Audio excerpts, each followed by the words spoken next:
You slept 8 hours last night. You didn't do any strenuous physical labor today.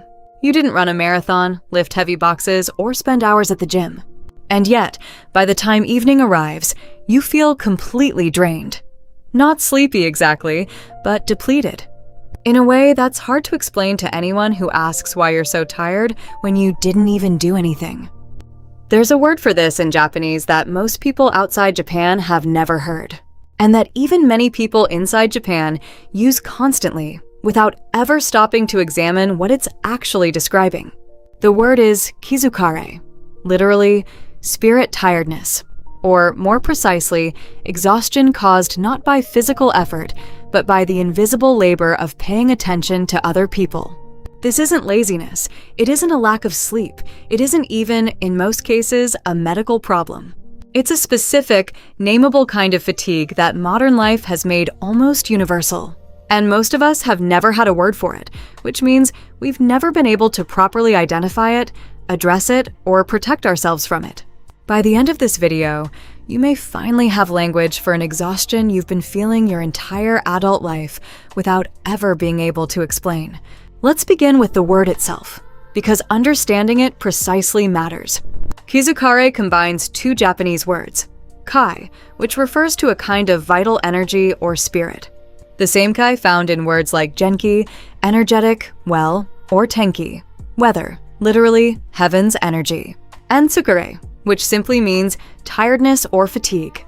Put together, Kizukare describes a very specific kind of exhaustion, the tiredness that comes not from physical exertion, but from sustained emotional or social attentiveness. In everyday Japanese usage, Kizukare often shows up after situations that involve a lot of careful social navigation. A long meeting with a difficult colleague, a gathering with people you don't know well. An interaction where you had to constantly monitor tone, mood, hierarchy, and unspoken expectations. You come home from something like this not physically tired, you didn't lift anything, you didn't walk far, but utterly drained, as though something essential has been used up. This is worth sitting with, because most of us have experienced exactly this feeling without ever having a name for it. We tend to only recognize fatigue when it comes from physical causes, a hard workout, a poor night's sleep, a long day of manual labor.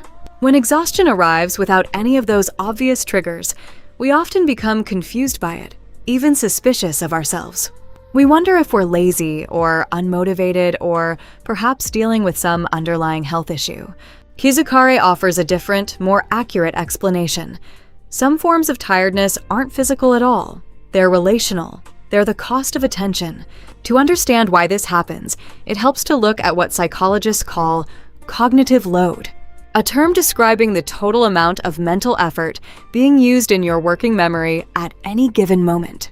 Most people assume cognitive load comes primarily from tasks, solving a problem, learning something new, making a decision. But a significant, often underestimated portion of daily cognitive load comes from something much less obvious: social monitoring. Every time you're in a conversation, your brain isn't just processing the words being spoken. It's simultaneously tracking tone of voice, facial expression, body language, social hierarchy, appropriate response timing, and the emotional undercurrents of the exchange. It's predicting how your words might land, adjusting your own tone in real time, and constantly recalibrating based on subtle feedback you're barely consciously aware of receiving. This is an enormous amount of continuous processing, and it's happening constantly in nearly every social interaction you have, all day long. In cultures with strong social harmony norms, and Japan is often cited by cross-cultural psychologists as a particularly clear example of what's called a high-context culture. This monitoring process is even more demanding. In high-context communication, much of the actual meaning in an exchange isn't spoken directly. It's implied, inferred from context, tone, and shared cultural understanding. This places significant extra cognitive weight on every interaction, because you're not simply listening to what's said, you're constantly interpreting what's meant, what's expected, and what response would maintain harmony. This is precisely the terrain where Kizukare lives. And it's why the concept, though specifically named in Japan, isn't actually unique to Japan at all. It simply hasn't had a name anywhere else. Every human being who has ever come home from a long day of meetings, family obligations, customer service interactions, or simply being around people feeling strangely hollowed out has experienced Kizukare, whether or not they had the word for it. Let's bring in some specific research here, because this isn't just a poetic idea. There's substantial psychological evidence behind it. A well-documented phenomenon called ego depletion, first studied extensively by psychologist Roy Baumeister in the 1990s, describes how self-control and emotional regulation draw from a limited, shared pool of mental resources. Every act of restraint, holding back an irritated response, maintaining a pleasant expression when you don't feel like it, choosing your words carefully to avoid causing offense, draws down this same resource. And once it's depleted, everything from decision-making to emotional regulation to simple patience becomes measurably harder. While the specific ego depletion model has faced some replication challenges in more recent research, the broader principle it points toward remains well supported. Sustained self-regulation is genuinely effortful, and that effort accumulates across a day in ways we rarely account for. Kizukare is essentially a cultural, intuitive naming of exactly this scientific phenomenon. Centuries before Western psychology developed the vocabulary to study it formally. Now, here's where this becomes especially relevant to understanding chronic, unexplained tiredness in modern life. Consider how many interactions a typical day now includes that didn't exist a few generations ago. Text messages requiring careful tone calibration, so a simple request doesn't read as cold or demanding. Work messaging platforms where you're expected to respond quickly, cheerfully, and appropriately, often across many overlapping conversations simultaneously. Social media, where you're passively absorbing the emotional tone, opinions, and self-presentations of dozens or even hundreds of people every single day, even if you never post anything yourself. Each of these represents a form of social monitoring, a small, continuous demand on the exact same mental resource that Kizukare describes. And crucially, none of it looks like work from the outside. You could spend an entire evening scrolling through a phone, responding to messages, reading other people's posts, and appear to have done absolutely nothing physically demanding. While your Kai, your underlying reserve of attentional energy, has been steadily, invisibly drained the entire time. This is a genuinely important reframe because it changes how we should think about rest. Many people, when they feel exhausted after a day that didn't involve physical activity, assume something is wrong with them, that they should be able to handle just sitting around without feeling depleted. But if Kizukare is real, and the growing body of research on cognitive and emotional load strongly suggests it is, then this assumption is simply mistaken. Sitting around scrolling, texting, and passively absorbing other people's emotional states is not neutral. It's not restful by default. It can, in fact, be one of the most quietly draining things you do all day. Let's talk about how traditional Japanese life, before the smartphone era, offered natural structures that helped manage Kizukare. Structures that modern life has largely eroded, often without anyone noticing. One of the clearest examples is the traditional practice of hitori no jikan, time alone. In many traditional Japanese households and social customs, brief periods of solitude weren't treated as antisocial or unusual. They were treated as a normal, expected part of a balanced day. A quiet cup of tea alone before others wake, a solitary walk. A few minutes of silence before or after a demanding social obligation. This wasn't formalized meditation, necessarily. It was simply an accepted cultural understanding that social energy needs periodic, unremarkable replenishment, the same way physical energy does. Compare this to much of modern life, where solitude has increasingly become associated with loneliness, inefficiency, or missed opportunity. Where being alone with your phone off, doing genuinely nothing social, can feel almost transgressive, like you're wasting time you should be spending staying connected. This shift matters enormously, because if Kizukare is real, then eliminating natural periods of unmonitored solitude doesn't just reduce loneliness risk. It also removes one of the primary mechanisms by which social emotional energy naturally recovers. There's another traditional concept worth introducing here, one that connects directly to this idea of protected recovery time. ma, which we've discussed in relation to physical space, but which applies equally to time. Just as a room benefits from intentional emptiness, a day benefits from intentional pauses, moments with no social demand, no performance, no monitoring required. In traditional Japanese scheduling and daily rhythm, brief pauses of this kind were woven naturally throughout the day, not relegated to a single vacation once a year. A quiet walk to a shrine, a few minutes of silence during a meal, a pause before responding to a difficult question rather than an immediate reply. These pauses weren't seen as unproductive gaps to be filled. They were seen as necessary, restorative ma, the breathing room a mind needs between demands.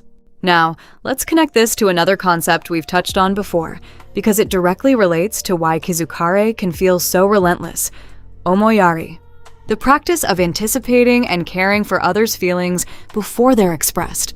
We previously discussed omoyari as a beautiful, considerate value, and it genuinely is.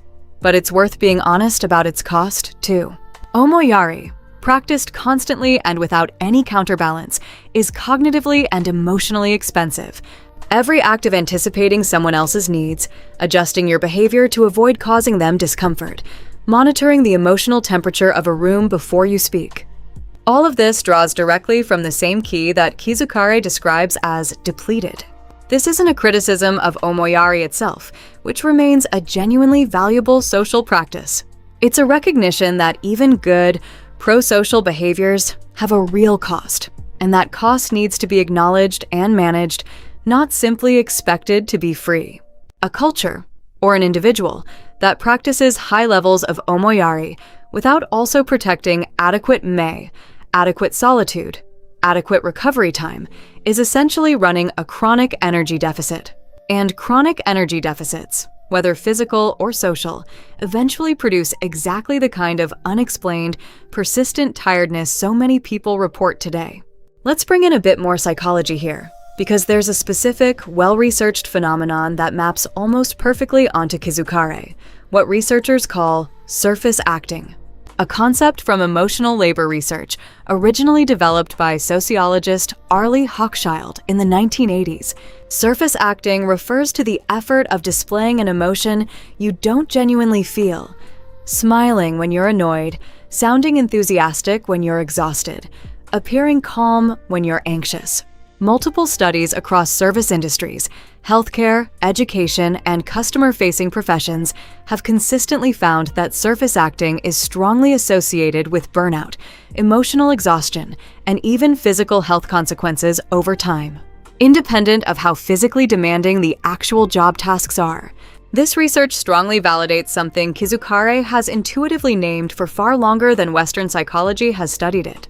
Performing socially expected emotions is genuinely, measurably tiring in a way that's entirely separate from physical effort. And in a hyper-connected world where nearly every interaction, work messages, social media comments, customer service calls, even text to friends, often involves some degree of surface acting, of presenting a slightly more composed, cheerful, or patient version of yourself than you actually feel in the moment. The opportunities for this specific kind of depletion have multiplied dramatically compared to even a few decades ago. So, what can actually be done about this?